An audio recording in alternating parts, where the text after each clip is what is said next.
राना सनाउल्लाह ने पंजाब में गवर्नर आज की धमकी दे दी। बोल न्यूज के प्रोग्राम आज की ताज़ा खबर में गुफ्तगू करते हुए कहा कि पंजाब में गवर्नर आज पर भी सोच रहे हैं। दावा किया कि पंजाब हुकूमत के पास नंबर्स पूरे नहीं हैं। पीटीआई इत्तेहाद के 187 अरकान में से 10-12 गायब हैं।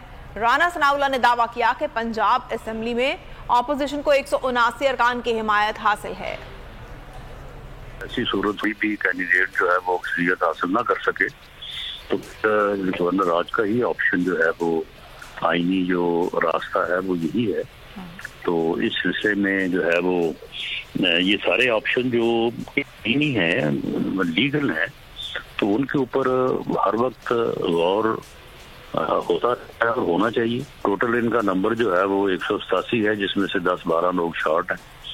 तो अगर इनके नंबर पूरे हैं तो फिर किसी को क्या कहना है या क्या कहा होगा।